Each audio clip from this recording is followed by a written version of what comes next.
नमस्कार, महासागरमध्ये मी स्वप्नील दुधारे आपलं स्वागत। मुख्यमंत्री देवेंद्र फडणवीस आणि उद्धव ठाकरे यांच्यामध्ये काहीतरी खिचडी शिजते का अशी चर्चा सुरू झाली आहे। बरं, प्रत्यक्षात खिचडी शिजत जरी नसेल तरी बनवण्यासाठी जी सामग्री लागते त्यांची जुळवाजुळव तर केली जात नाही ना, ही शंका देखील या ठिकाणी व्यक्त केली जात आहे।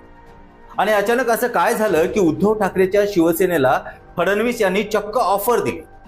भाजपाच्या सगळ्या नेत्यांनी जरी ही ऑफर नसून सहज बोलण्यात आलेलं वक्तव्य आहे असं सांगितलं असेल तरीही यामध्ये काहीतरी संकेत दिसून येतात। कुणी म्हणजे भर अधिवेशन सुरू असताना दिल्लीत जाऊन एकनाथ शिंदे यांनी अमित शहा यांची भेट घेतली। हा फडणवीस पंथाचा दणका तर नाही ना? शिंदे जेव्हा दिल्लीला गेले होते तेव्हा फडणवीस यांची तक्रार करायला तर गेले नाहीत ना, असं देखील राजकीय वर्तुळात बोललं जातं। आता त्यांना चेकमेट देण्यासाठी तर फडणवीस यांनी विधानसभेत उद्धव ठाकरे यांना ऑफर तर दिली नाही ना, असा प्रश्न देखील या ठिकाणी निर्माण होतो। ऑफर दिल्यानंतर दुसऱ्याच दिवशी उद्धव ठाकरे यांनी फडणवीस यांच्या चेंबरमध्ये जाऊन त्यांची भेट घेतली आणि हिंदी सक्तीच्या विरोधात पत्रकारांनी लिहिलेल्या लेखाची त्यांना पुस्तिका दिली।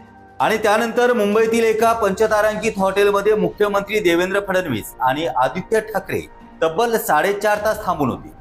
पण या दरम्यान त्यांची भेट झाली का नाही त्या दोघांनाच माहिती आहे। परंतु एकाच हॉटेलमध्ये दोन्ही नेते तब्बल 4.5 तास थांबल्यानंतर चर्चा तर होणारच। दुसरीकडे आदित्य ठाकरे यांनी पुन्हा एकनाथ शिंदेला डिवचण्याची संधी सोडली नाही। फडणवीस आणि माझी भेट झाल्याच्या चर्चा ऐकून कुणीतरी पुन्हा गावी निघून जाईल असा टोला त्यांनी एकनाथ शिंदे यांना लगवला। याचाच अर्थ दोघांमध्ये भेट झाली हे सिद्ध होतं।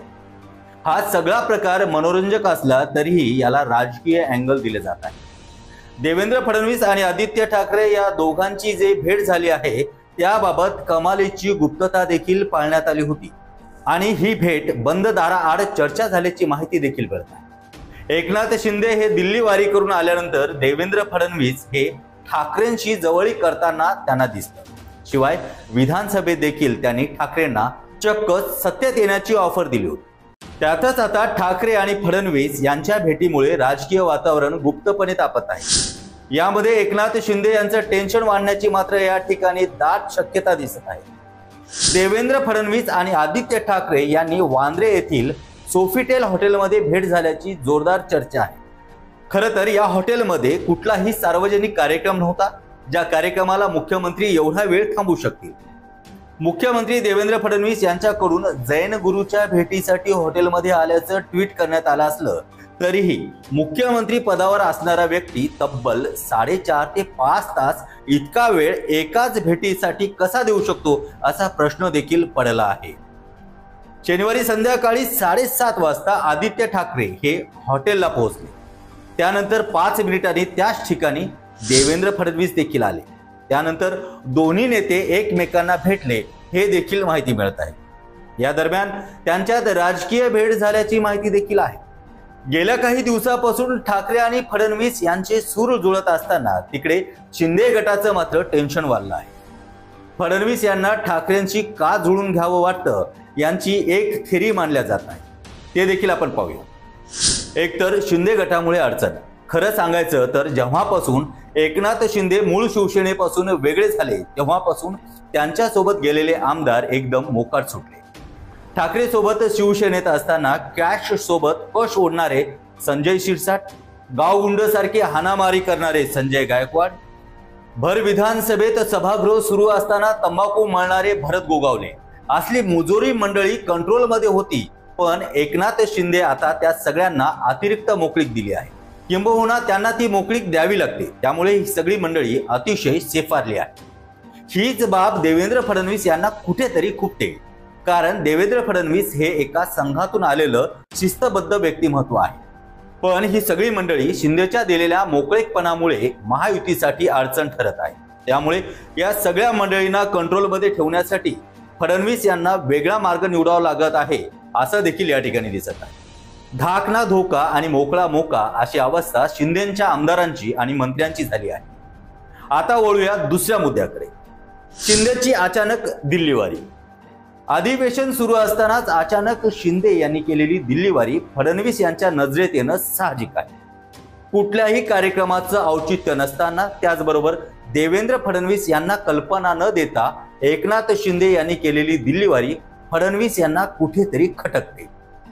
एकनाथ शिंदे आणि अमित शहा यांच्यातली वाढत असणारी जवळीक देवेंद्र फडणवीस यांना आव्हान वाटत आहे। त्यामुळे शिंदेना राजकीय दबावात आणण्यासाठी त्यांनी ठाकरेंशी जवळीक वाढवल्याची चर्चा राजकीय वर्तुळात दिसत आहे। आता वळूया तिसऱ्या मुद्द्याकडे, मुंबई महापालिकेची शटलमॅन। मुंबई महापालिकेच्या निवडणुकीत शिंदे गटांना भाजपाला लीड द्यावी, म्हणजेच जागा वाटपामध्ये भाजपाचा वर्चस्व मान्य करावा अशी फडणवीस यांची इच्छा आहे। परंतु तिकडे शिंदे मात्र स्वातंत्र्य लढण्याची तयारी करत आहेत। त्याचबरोबर शिंदे फडणवीस यांना जुमानत नसल्याची चर्चा देखील जोर धरत आहे। त्याचमुळे की काय फडणवीस हे ठाकरेंना जवळ आणत राजकीय दबाव तर आणत नाहीत ना, ही शंका देखील व्यक्त केली जाते। ठाकरेंना विधानसभेत दिलेली ऑफर ही त्याचाच एक भाग असल्याचं देखील दिसून येते। आता वळूया चौथ्या मुद्द्याकडे, ठाकरेंना सोबत घेण्याची तयारी। भाजप आणि ठाकरेंमध्ये कितीही मतभेद असले तरीही अजूनही मी ठरवलं तर उद्धव ठाकरेंना आपल्या सोबत घेऊ शकतो असा स्पष्ट इशारा मुख्यमंत्री देवेंद्र फडणवीस यांनी शिंदेला दिला असावा। त्यामुळे शिंदे एक प्रकारे फडणवीसांवर कलमी तुऱ्याचं राजकारण करतात। यालाच अनुसरून फडणवीस एका प्रकारे उत्तर देत असल्याचं देखील या ठिकाणी दिसत आहे। राजकारणात कुणीही कुणाचा कायमचा शत्रू अथवा कायमचा मित्र नसतो हे त्यांनी ठाकरेंना दाखवून दिलं आहे। याच काही महत्त्वाच्या घटना आहेत ज्यामुळे कुठेतरी गेम चेंजर ठरू शकतात। उद्धव ठाकरेंच्या वडिलांनी पक्ष उभारला, संघटना तयार केली, त्यामुळे आमदारांना त्याचा एक धाक होता। पण आता शिंदेना आमदार का घाबरणार, कारण शिंदेनाच आमदारांनी उभं केलं। आज वाटलं तर हेच आमदार शिंदेना शिंगावरती देखील घेऊ शकतात अशी वेळ आता आली आहे। या सगळ्या मुद्द्यांकडे आपण कसं पाहता हे आम्हाला नक्कीच आमच्या कमेंट बॉक्समध्ये कळवा आणि आमची माहिती आवडली असेल तर आमचं चॅनल नक्कीच सबस्क्राईब करा।